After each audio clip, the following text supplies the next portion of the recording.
Hello friends, सुबह की राधे राधे। और मैं सुबह जल्दी नीचे उठ के आ गई थी क्योंकि अभी अम्मा छुट्टी पे है और लक्ष्मी आ रही है, तो मैं थोड़ा जल्दी काम कर लेती हूँ ताकि उसे भी जल्दी काम करके जाना रहता है। तो मैं नीचे आकर ब्रश करी और बाहर आंगन में झाड़ू लगाकर पानी डालकर और फिर मैं गैस के पास आकर पैर पड़ के चाय बनाने में लग गई क्योंकि ये काम रह गए थे। और मैं सीधा बाहर चली गई थी और किचन के कोई भी काम शुरू नहीं किए थे। मैंने सोचा पहले बाहर के काम ख़त्म करके आ जाती हूँ, उसके बाद आकर किचन के काम कर दूँगी, क्योंकि फिर किचन में लग जाओ तो फिर किचन के ही काम करते रह जाते ना होता है, फिर बाहर जाना नहीं होता। तो इसलिए मैं पहले बाहर के काम कर आई और दूध के पैकेट भी निकाल के ले आई ताकि पकाने के लिए रख दूँ। तो मैंने फटाफट से पहले चाय और दूध के लिए पानी चढ़ा दिया और चाय पत्ती शक्कर डाल दिया और दूध के पैकेट को भी मैंने खोल लिया था भगोनी में, और उसके बाद मैंने दूध चढ़ा दिया और चाय में भी अदरक डाल दी कूट कर। चाय उफान आ गई थी तो मैंने चाय को आराम से स्लो आंच में होने दिया ताकि चाय अच्छे से खौल जाए। और उसके बाद फिर मैंने कढ़ाई चढ़ाई और तेल चढ़ा दिया। रात को मैंने चौलाई फली काट के रखी थी क्योंकि चौलाई फली अभी ताज़ी फ्रेश अच्छी आई थी, तो मैंने उसे लेकर काट के रख दी थी और सोचा उसी की सब्ज़ी बनाना हो जाएगा।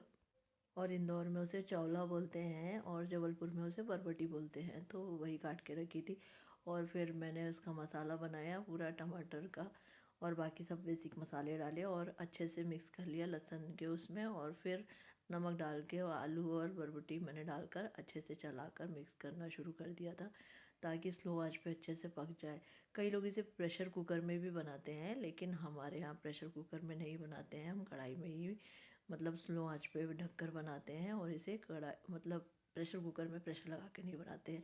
गवार फली को बना सकते हैं, गवार फली को ससुराल में बनती है प्रेशर कुकर में। और फिर मैंने अपना गुनगुना पानी करके मैं पीने बैठ गई थी और उसके बाद फिर मैंने आटा निकाल के लाई और आटे में नमक डालकर उसे अच्छे से मिक्स कर लिया।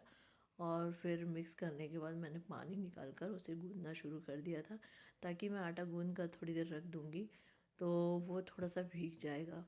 और आज दाल नहीं बनानी है क्योंकि कल दाल बनाई थी रात को, तो काफ़ी सारी बच गई है क्योंकि दाल किसी ने ज़्यादा खाई नहीं थी। और फिर मैंने पूरी दाल फ्रिज में उठा के रख दी थी, इसलिए मैंने आज सुबह दाल नहीं बनाई है और सिर्फ सब्ज़ी बस छौंक दी और आटा गूंद कर रोटियां बना लूँगी। और पति देव जब उठ जाएंगे तो मैं उनसे पूछ कर नाश्ता बना दूँगी क्योंकि आज उनकी छुट्टी है और बच्चों की भी छुट्टी है। आज उस बच्चों का एग्ज़ाम नहीं है और इतने में चाय हो गई थी तो मैंने चाय को निकाल कर छान लिया और फटाफट से मैं पहले भगवान जी के लिए चाय रख दूँगी और फिर मैं अपने लिए चाय निकाल लूँगी। और लक्ष्मी भी चाय निकाल देती हूँ क्योंकि 10-15 मिनट में वो भी आती होगी, तो मैं उसकी चाय निकाल कर साइड में ढक कर रख दूँगी, फिर फटाफट से माइक्रोवेव में गर्म कर कर दे दूँगी। तो मैंने उसकी भी चाय निकाली, अपनी भी चाय निकाली और साथ ही साथ उसकी चाय ढक के रख दूँगी और लोटे की चाय भी ढक कर रख दूँगी। और फिर मैं चाय पीने के बाद किचन में आ गई थी रोटियां सेकने के लिए, क्योंकि मैंने सोचा कि जल्दी जल्दी रोटियां सेक कर अलग कर देती हूँ। गैस का ओटा वगैरह भी क्लीन कर दूँगी ताकि वो बर्तन धो देगी तो टोकनी रखने में आसानी हो जाएगी, क्योंकि अगर फिर वो नीचे रूम में ही रखो तो फिर नीचे गीला हो जाता है, फिर झाड़ू लगाने में पोछा लगाने में दिक्कत होती है। तो मैंने फटाफट से रोटी उतारी और रोटी के डब्बे में रखना शुरू कर दिया था। इतने में लक्ष्मी आ गई और मैं उससे बात करते करते अपने काम कर रही थी किचन के, वो भी चाय पी रही थी और फिर वो बर्तन धोने चली गई और मैंने रोटियों में घी लगाया और घी लगाकर मैंने रोटियों में रख देती हूँ बच्चों के लिए।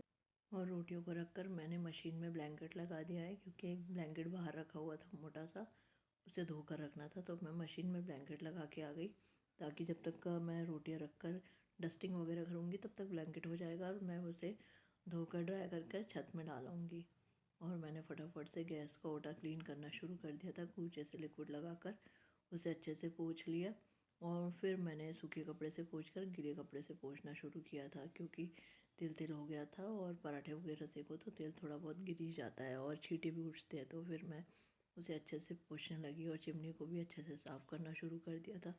चिमनी को अच्छे से पोंछने के बाद मैं ऊपर का भी अच्छे से पोंछ दी और कबर्ड के साइड में भी पोंछ दिया था क्योंकि साइड के कबर्ड में भी छींटे हो जाते हैं, तो उनको पोंछ दिया। और फिर बाद में मैंने टाइल्स के नीचे और क्या बोलते हैं गैस के पीछे भी खसका कर अच्छे से साफ़ कर दिया। और फिर मैं आ गई थी टेबल टॉप को क्लीन करने के लिए, तो मैंने फटाफट से लिक्विड डाला और कूचा निकाल कर मैंने पानी डालकर थोड़ा सा घसना शुरू कर दिया था क्योंकि थोड़ा सूखा रहता है, और तो उसे घस कर अच्छे से साफ़ कर कर फिर मैंने कूचे को धो लिया क्योंकि धोकर उसे रखना था। और फिर मैं टेबल टॉप को अच्छे से धोकर क्लीन कर दूंगी और साइड से कपड़े से पोंछ कर भी उसे अच्छे से क्लीन कर दूँगी ताकि पूरी डस्ट वगैरह सब साफ़ हो जाए अच्छे से।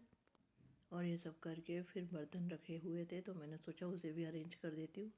फिर उसके बाद मैं ब्लैंकेट छत में डालने चली जाऊँगी क्योंकि ब्लैंकेट भी धुल गया था और ड्राई वगैरह भी हो गया था। तो मैंने ड्राई ब्लैंकेट को लाकर साइड में रख दिया और मैंने बर्तनों को अरेंज करना शुरू कर दिया था ताकि मैं उसे फिर फैला के आ जाऊँगी। और तब तक लक्ष्मी भी ऊपर से झाड़ू वगैरह लगा के आ जाएगी क्योंकि आज छत भी धोनी है। हर सैटरडे को छत धोनी रहती है क्योंकि वो भी हफ्ते भर में गंदी हो जाती तो उसे भी थोड़ा सा अच्छे धोकर साफ़ करनी रहती है क्योंकि पेड़ों में पानी डालो तो मिट्टी नीचे कुछ भी गिर ही जाता है। और फिर झाड़ू पोछा हो गया था तो फटाफट से मैंने सभी जगह डोरमेट्स वगैरह डाल दिए, कारपेट डाल के आ गई और टेबल को अरेंज कर दी थी। राधे राधे।